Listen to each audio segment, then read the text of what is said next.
가정의 부부가 왜 문제가 일어납니까? 처음에는 그렇게 만나지 않았습니다. 허니문, 신혼 시절이 있었습니다.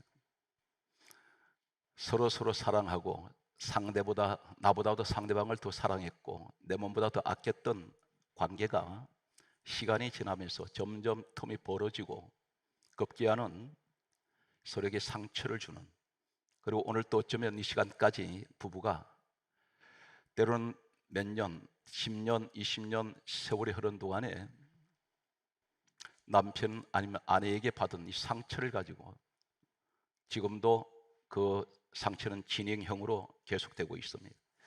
왜 그럴까요? 하나님께서 6일째 날 천지를 창조하시고 마지막 날 사람을 지으십니다. 이렇게 말씀하십니다. 창세기 1장 26절 말씀에 보게 되면 하나님께서 사람을 이제 지으시는데 이렇게 말씀합니다. 우리의 형상을 따라 우리의 모양대로 사람을 만들고, 이렇게 말씀합니다. 하나님의 형상, 하나님의 모양을 가지고 있는 사람을 만들자, 그렇게 말씀하셨습니다. 하나님께서는 처음 남자 아담을 지으셨습니다. 그리고 후에 창세기 2장 18절 말씀에 보면 이상한 말씀이 소개되고 있습니다.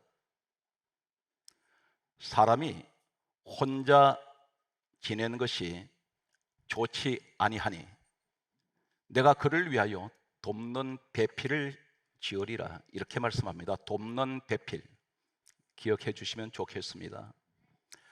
그런데 분명 창세기 2장 18절에 아담을 돕는 배필로 여자 하와 아내를 지으시겠다고 하셨던 하나님 바로 짓지 않습니다. 바로 창세기 2장 18절 이 말씀을 하시고 19절에 바로 이어서 뭘 하시냐면 하나님께서 지으신 모든 짐승들을 아담에게 이름을 짓게 하시려고 성경 강조합니다. 이끌어 가시니 모든 짐승들, 하늘에 나는 새, 땅의 모든 살아있는 생물들을 전부 아담에게로 하나님께서 이끌어 가셨다고 성경 기록합니다. 이끌어 가시니. 그리고 또 등장하는 내용이 창세기 2장 20절 말씀에 보면 이렇게 말씀합니다. 아담이 모든 짐승에게 이름을 주니라, 그렇게 말씀하시면서 성경은 또 이렇게 강조합니다. 아담이 돕는 배필이 없으므로. 왜 18절에 돕는 배필 얘기하시다가 갑자기 모든 짐승 이름을 아담에게 짓게 하시려고 모든 짐승을 하나님이 친히 이끌어 가십니까? 그리고 바로 이어서 또 20절에 아담이 모든 짐승에게 이름을 주니라 말씀하시면서 아담이 돕는 배필이 없으므로 또 이렇게 말씀하실까요? 돕는 배필 하니까 아담이 외로워서 아내를 주셨다, 이렇게 말하는 분이 있습니다. 성경은 누가 기록했습니까? 이사야 34장 16절에 이렇게 말씀하고 있습니다. 너희는 여호와의 책을 읽어보라, 그렇게 말씀하십니다. 성경을 읽어보라 말씀하시면서 이는 여호와의 입이 이를 명령하셨고 그의 영 성령 하나님께서 이것들을 모으셨습니다. 성경 66권을 하나님이 친히 기록하게 하셨다는 것입니다. 기록은 사람이 했습니다. 각 시대별로 했습니다. 그런데 우리가 가지고 있는 성경 66권은 디모데후서 3장 16절은 이렇게 말씀하고 있습니다. 모든 성경은 하나님의 감동으로 기록이 되었습니다. 하나님께서 생각을 주시고 이렇게 기록하라고 하셨습니다. 그런데 여기에 왜 돕는 배필 이야기를 하고 계실까요? 이 돕는다는 것은 단순한 내조가 아닙니다. 여자를 아내로 주실 때 단순하게 남자 도와주어라, 이러한 목적으로 씌우신 것은 아닙니다. 분명히 성경은 요한복음 4장 23절에 우리 하나님은 영이시라고 하셨습니다. 영이신 하나님께서 성경을 기록하게 하실 때에 하나님은 무엇을 말씀하신다면 대단히 중요한 말씀을 하십니다. 여기에 돕는 배필, 두 번 창세기 2장 18절과 2장 20절에 돕는 배필, 돕는다는 이 의미는 참고로 말씀을 드리겠습니다. 우리가 가지고 있는 구약 성경은 본래 원문이 히브리어로 되어 있습니다. 신약 성경은 헬라어로 되어 있습니다. 구약 성경의 히브리어 원문을 보면 돕다, 돕는다 이 의미가 어떤 의미를 가지고 있냐면 히브리어에는 약 17가지가 원문이 다 다릅니다. 같은 한글에는 돕는다의 의미가 한 가지가 아니라는 것입니다. 17가지가 원문이 다 다릅니다. 그 가운데 창세기 2장 18절과 20절에 말씀하시는 하나님께서 돕는 배필을 지으리라 하신 돕는 이 의미는 히브리어는 에제르입니다. 에제르란 말은 구약 성경의 이 원문은 약 8번 정도 원문이 기록되어 있습니다. 그런데 8번 정도 기록된 이 에제르, 돕는 배필, 하와에게 말씀한 돕는다 이 의미는 어떤 것이냐면 전부가 하나님께서 도우신다는 의미를 가지고 있습니다. 그 가운데 구약 성경의 에제르, 히브리어로 되어 있는 한 군데 성경 구절을 참고로 말씀을 드리면 신명기 33장 7절의 말씀을 보게 되면 주께서 도우신다, 이 주께서 하나님께서 도우신다는 의미가 바로 에제르입니다.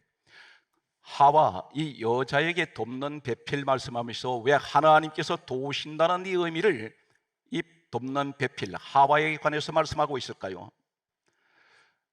지금 성경 말씀을 보게 되면 하나님은 정확한 컴퓨터보다도 더 정확하게 치밀하게 기록한 내용의 성경인데 창세기 2장 18절에 사람이 혼자 사는 것이 좋지 아니하니 내가 그를 위하여 돕는 배필을 지으리라 이 말씀을 하시고, 그리고 바로 이어서 아담에게 모든 짐승들 이름을 짓게 하시려고 하나님께서 친히 이끌어 아담에게로 짐승들을 차례대로 이끌어 가셨습니다. 아담은 이름을 짓고 있습니다. 하나님은 짐승들을 이끌고 가셨습니다.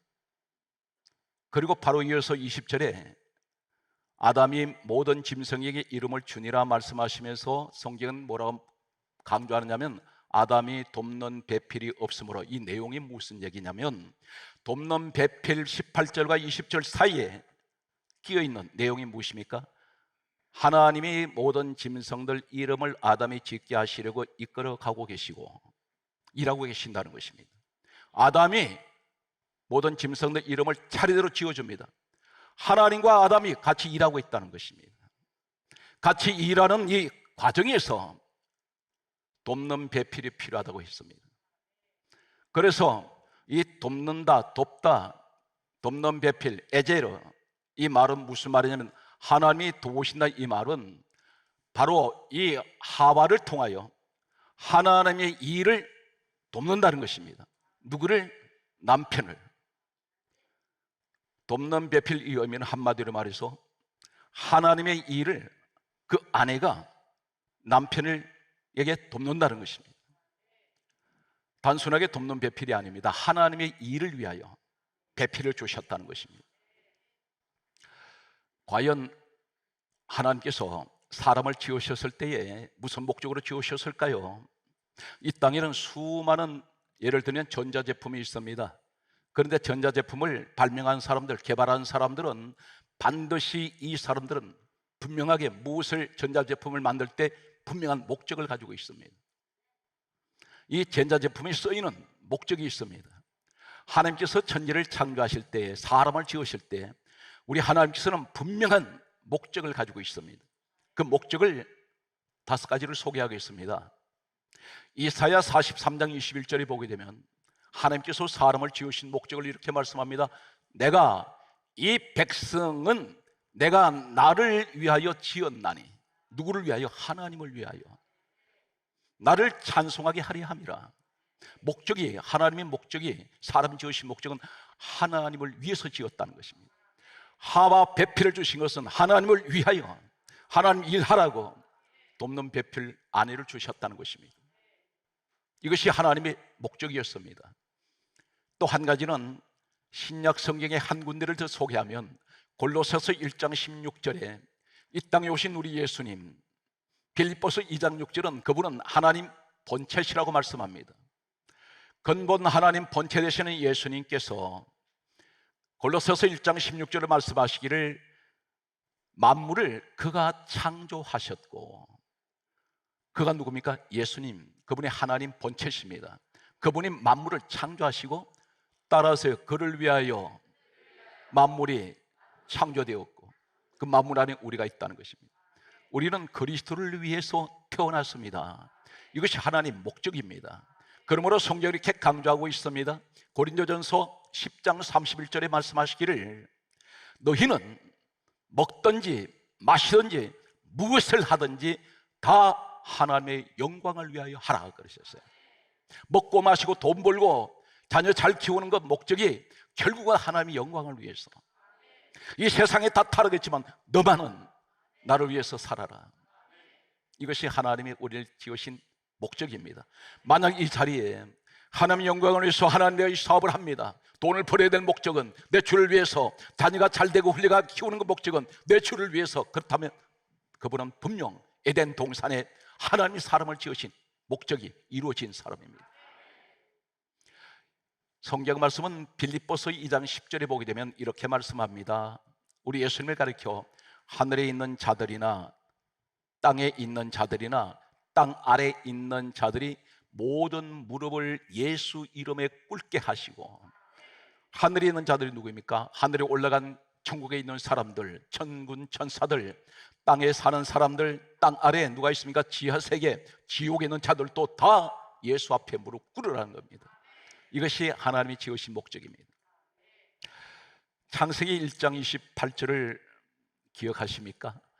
하나님께서 사람 지으시고 가장 먼저 선포하신 이 지상에서 가장 먼저 하신 말씀이 복을 주어 생육하라, 번성하라, 충만하라, 정복하라, 다스리라 그러셨습니다.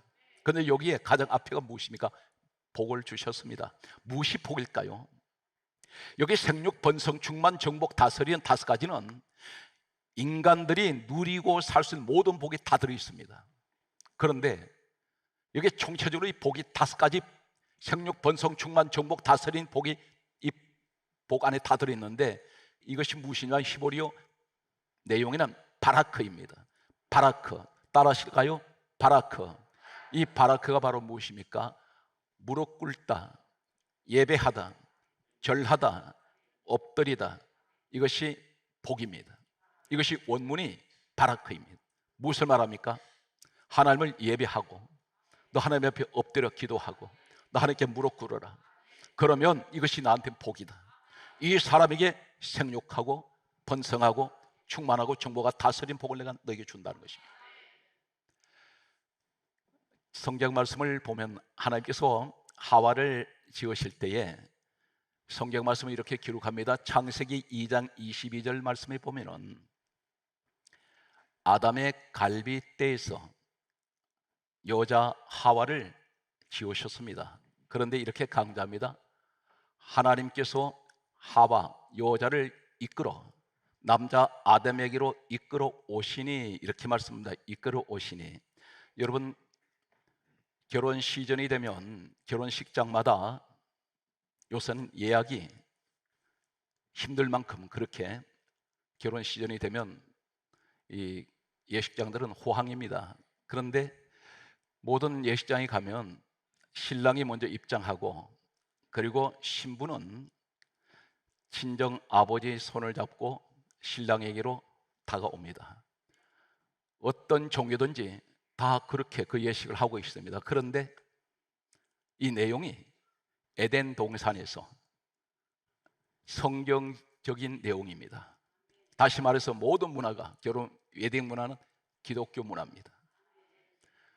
하나님께서 하와를 지으시고 남자에게로 이끌어 오신 모습입니다. 모든 결혼 예식이 다 기독교를 문화로 하고 있습니다.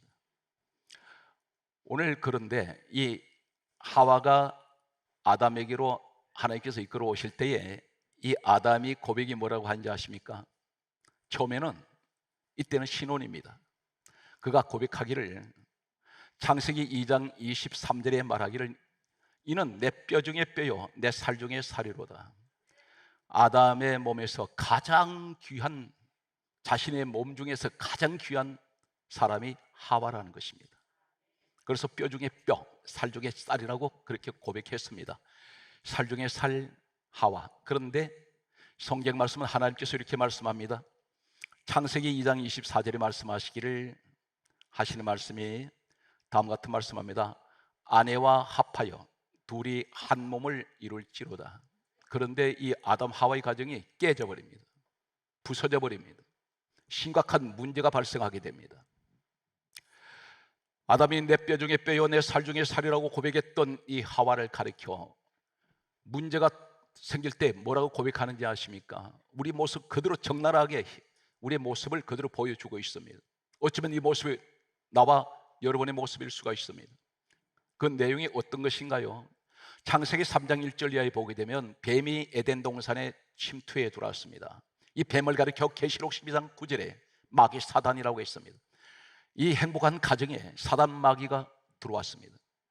하나님께서 선악과 먹지 말라, 먹는 날에는 반드시 창세기 2장 17절에 반드시 죽는다 이렇게 말씀하셨는데 마귀의 말을 듣고 하와가 선악과를 먹게 됩니다. 하나님의 말씀을 정면으로 거부합니다. 마귀 편에 서버렸습니다. 죄가 들어왔습니다.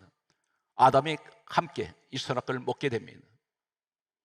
하나님 관계가 틀어질 때, 하나님 관계가 금이 갈 때 이 가정 부부 관계는 금이 갑니다. 여기서 원인이 여기서 시작됩니다. 두 사람 가운데 한 사람이 예배를 제대로 드리지 않고 한 사람이 세상 길로 가고 있고 한 사람은 교회에 나와 있으면 반쪽 신앙이 됩니다. 문제가 생기는데 하나님께서 선악과를 먹고 난 이 아담에게 다음과 같이 물으십니다. 창세기 12절에 말씀하시기를 너가 어떻게 하여 선악과를 먹었느냐 했더니 뭐라 그러냐면 놀랍게도 잠시 전에 내 뼈 중에 뼈요 내 살 중에 살이라고 했던 이 아내를 가리켜 하는 말이 창세기 3장 12절에 다음과 같이 고백합니다. 창세기 3장 12절에 고백하기를 하나님이 주셔서 나와 함께 하신 여자로 아내라고 부르지 않습니다. 여기서 뭐라고 책임 전가를 하냐면 하나님이 주셨지 않습니까? 그리고 나와 함께 하신 그 여자 아내라고 부르지 않습니다. 그러면서 그 여자가 선악과 말을 빼버립니다. 뭐라고 말하냐면 창세기 3장 12절에 강조하고 있습니다. 선악과란 말을 빼버리고 하는 말이 하나님이 주셔서 나와 함께 하게 하신 그 여자가 나무의 열매를 먹게 함으로 내가 먹었나이다. 선악과 분명히 이 사람 알고 있습니다. 그런데 하나님께 숨기면서 책임을 어디다 떠는 게 있냐면 여자 아내에게 떠는 게 버립니다. 이것이 오늘날 가정의 대체적인 남편들의 모습입니다. 자기 잘못을 인정 안 합니다. 아내의 잘못으로 치부해 버립니다. 때로는 하나님을 원망합니다. 이번에는 하나님께서 하와에게 물으십니다. 창세기 3장 13절에 하시는 말씀이 내가 어찌하여 이렇게 하였느냐 물으셨더니 하와가 하는 말이 뱀이 나를 꿰물어 내가 먹었나이다.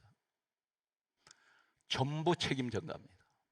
교회가 가정이 왜 부부 관계가 틀어지고 싸우느냐면 전부 상대방 탓으로 돌릴 때 문제가 생깁니다. 여기에서 이 아담이 하는 말이 하나님이 주셔서 나와 함께 하신 그 여자 이 말은 남남이라는 것입니다. 내 아내라고 하지 않습니다. 이것이 바로 어떤 것이냐면 이 시작의 근원은 하나님과 멀어질 때 하나님 관계가 틀어질 때 하나님 관계가 무너질 때 이 가정 부부 관계는 금이 가기 시작한다는 것입니다. 우리 가정 어떻습니까? 왜 다투나요? 왜 늘 불편합니까? 부부가 한 마음으로 하나님 앞에 충성스럽게 예배하고 기도하고 은혜 가운데 살지 않기 때문입니다. 한 사람은 자꾸만 세상을 기웃거립니다.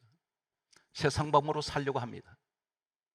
제 자신을 돌아볼 때에 이 목회의 길이라는 것은 때로는 고달프지만 너무 감사한 것은 저는 한 가지 가장 감사한 것은 이 자리에 주제넘게 한 가지 제가 고백한다면 저는 아내의 복을 받았습니다. 이 아내가 참 고마운 사람입니다. 지금까지 보면 우상 섬긴 집안에서 이 한 사람 때문에 목사가 4명이나 나올 만큼 자식 3명이 다 목사가 돼버리고 남편을 목사로 만들어준 많은 핍박을 했었습니다. 저희 아내가 교회를 다닐 때에 연년생 아이들을 덜쳤고 기도하러 새벽마다 밤마다 나갈 때 저는 많은 불만을 가졌었습니다. 그런데 이 아내가 결국은 오늘날 저를 만들어준 사람 중 가장 소중한 사람이라고 생각합니다. 그래서 늘 미안한 마음을 가지고 있습니다. 여행 한번 가보지 못했고 또 제 시간이 쫓겨서 대화 제대로 한번 나눌 시간이 없습니다. 오늘 이러한 모습을 보면서 사랑하는 성도 여러분, 이제 5월이 가정의 달이라고 하는데 중요한 것은 아내를 새삼 사랑하시기 바랍니다. 그리고 좀 더 깊은 이해와 우리 사랑하는 남편들이 더 관용을 가지고 내 뼈 중에 뼈, 내 살 중에 살이라는 이 고백을, 아담이 하는 이 고백이 우리에게 있으시기 바랍니다. 그런데 하나님 이들여 그들을 버리지 않습니다. 반드시 죽는다 했는데 그들을 죽이지 않습니다. 오늘 말씀의 결론으로 가겠습니다. 깨져버린 부부관계, 금이 가버린 부부관계를 하나님 회복시키시는데 이렇게 말씀하십니다. 창세기 3장 21절의 말씀을 보게 되면 하나님께서 한 생명을 죽입니다. 그 생명을 죽이시고 가죽옷을 지어 입히시니라. 하나님이 직접 이 생명을 죽이시고 그 가죽을 가지고 옷을 지어 입혀주셨습니다. 그런데 여기서 놀라운 사실은 창세기 3장 1절에 뱀이 등장하면서 죄가 들어오는 순간부터 21절까지는 가죽옷을 지어 입히실 때까지 사람이란 말이 나오지 않습니다. 이 사람은 안트로포스, 위를 바라보는 자라는 뜻을 가졌는데 하나님께서 창세기 1장 26절에 우리의 형상을 따라 우리 모양대로 사람을 만들자고 하셨던 이 형상은 하나님의 거룩한 형상입니다. 그런데 죄가 들어온 순간 하나님의 거룩한 형상은 무너져 버렸습니다. 사람이라는 말이 없다가 가죽옷을 지어 입히시고부터는 창세기 3장 22절에 다시 사람이라고 부르세요. 안트로포스로 회복시킵니다. 하나님을 다시 바라보게 만듭니다. 가죽옷이 도대체 무엇일까? 이 가죽옷은 피가 완전히 범벅이 되어 있는 옷입니다. 피의 옷입니다. 이 내용은 바로 무엇을 말씀합니까? 예수님께서 이 땅에 오셔서 이렇게 말씀하셨습니다. 요한복음 5장 39절에 이 성경은 내게 대하여 기록할 것이다. 내게 대해 정언하는 것이다. 모세가 창세기를 기록했습니다. 이 본문을 기록했는데 예수님께서 말씀하시기를 요한복음 5장 46절에는 모세는 내게 대하여 기록했다. 바로 예수님 이야기라는 것입니다. 한 생명이 죽었습니다. 누구 때문에 죽었습니까? 죄인 아담과 하와 때문에 죽었습니다. 그런데 예수님께서 우리를 대신해서 죽으셨습니다. 그 말씀이 어디 있습니까? 고린도 후서 5장 14절에서 15절 말씀에 보게 되면 모든 사람을 대신하여 예수님께서 죽으셨다고 했습니다. 그런데 하나님이 친히 가죽옷을 지어 입히시는데 한 생명을 직접 죽이십니다. 우리 예수님은 하나님 독생자 아들이십니다. 하나님께서는 이 땅에 마태복음 1장 21절에 이름을 예수라 하라 천사가 와서 전해준 말은 이는 자기 백성을 죄에서 구원할 자이시라 했습니다. 바로 예수님, 독생자 예수님을 이 땅에 십자가에 내주신 분이 누구냐면 우리 하나님 아버지입니다. 직접 죽도록 하셨습니다. 그런데 고린도후서 5장 21절 말씀 보게 되면 우리 예수님은 죄를 알지 못하시는 분이라 했습니다. 죄 없으신 분이 죄인을 구원할 수가 있습니다. 가죽옷으로 옷을 만들어서 부끄러운 것을 가려주신 우리 하나님, 오늘 이 시대에 우리에게 말씀합니다. 예수 피는 어떤 축복이 있습니까? 바로 아담 하와 입고 있는 이 옷은 복음적으로 무엇을 말씀합니까? 예수 그리스도로 말미암아 죽게 될 죄인이, 반드시 죽어야 될 죄인이 죽지 않고 하나님께서 회복시키시고 부부관계를 회복시키는 이 축복은 예수 그리스도 피는 어떤 것이 있습니까? 말씀을 전하고 마치겠습니다. 요한복음 6장 54절이 예수 그리스도 피는 영생의 피입니다. 로마서 5장 9절은 예수 그리스도 피는 우리를 의롭게 만드셨습니다. 성경 말씀은 계속해서 이렇게 말씀합니다. 에베소서 1장 7절에 예수의 피는 우리의 모든 죄를 사해 주시는 죄사함의 축복이 있습니다. 성경 말씀은 이렇게 기록합니다. 에베소서 2장 13절에 말씀하시기를 죄인된 우리가 하나님과 가까이 갈 수 없는 우리가 가까이 가는 것은 예수 그리스도 피로 말미암아 하나님과 우리가 가까워졌는데 어느 정도 가까워졌습니까? 요한복음 1장 12절에 하나님 자녀들은 권세를 주셨습니다. 성경 말씀은 계속해서 우리에게 말씀하고 있습니다. 성경은 골로새서 1장 20절에 십자가의 피가 우리를 하나님과 화평하게 하셨다 있습니다. 성경 말씀은 계속해서 말씀을 보게 되면 히브리서 9장 12절에 말씀합니다. 예수의 피로 죄인된 우리가 영원히 속죄를 받았습니다. 다시는 로마서 8장 1절에 정죄할 적 없습니다. 저주가 오지 않습니다. 죄로 인해서 우리는 저주받지 않습니다. 예수님 십자가에서 우리 모든 죄를 다 대속하셨습니다. 성경 말씀은 계속해서 우리에게 다음과 같이 말씀을 하고 있습니다. 그러므로 히브리서 9장 22절에 말씀하시기를 모든 물건이 피로서 정결하게 되나니 피 흘림이 없은즉 죄 사함이 없느니라, 그렇게 말씀하십니다. 요한일서 1장 7절에 말씀합니다. 예수의 피가 우리를 모든 죄에서 깨끗하게 하셨습니다. 성경 말씀 계속해서 말씀 보게 되면 계시록 1장 5절에 말씀합니다. 예수의 피는 우리를 죄에서 해방시키셨습니다. 성경 말씀은 이렇게 강조하고 있습니다. 우리는 지금 어떤 신분인가요? 왜 천국에 갈 수 있습니까? 성경 말씀은 이렇게 기록합니다. 계시록 5장 9절에 말씀하시기를 예수부터 어린 양의 피로 우리를 사서 하나님께 드려졌습니다. 천국의 사람으로 드려졌다는 것입니다. 그 죄값은 예수님이 십자가에 치르셨습니다. 그러므로 성경 말씀은 이렇게 강조하고 있습니다. 빌립보서 1장 20절에 나의 간절한 기대와 소망은 내가 살든지 죽든지 내 몸에서 그리스도만 존귀하게 되기를 원합니다. 로마서 14장 8절에 말씀합니다. 우리가 살아도 주를 위하여 살고 죽어도 주를 위하여 죽나니 그러므로 사나 죽으나 우리가 다 주의 것이 되어야 됩니다. 하나님 영광을 위해서 부부가 살 때에 이 가정은 분명 부부는 행복해집니다. 마귀가 두르기 전에 아담 하와의 가정은 행복한 가정이었습니다. 문제가 없었습니다. 성경 말씀은 그러므로 마지막 결론의 말씀은 어떤 것입니까? 갈라디아 6장 14절에 내게는 우리 주 예수 그리스도의 십자가 외에는 결코 자랑할 것이 없습니다. 그러므로 베드로전서 1장 19절에 말씀합니다. 예수의 피가 우리에게 보배가 되십니다. 오늘 또 사랑하는 성도 여러분, 예수 그리스도 안에서 부부가 늘 화목하시고 주님께서 맡겨주셨던 하나님의 영광을 위해서 지원받던 우리가 늘 그 가정의 자손 태대로 하나님 가장 기뻐하시는 예수의 가정, 하나님 가장 크게 축복하시고 세우시는 에덴의 가정이 되시기를 주 예수 이름으로 축복합니다.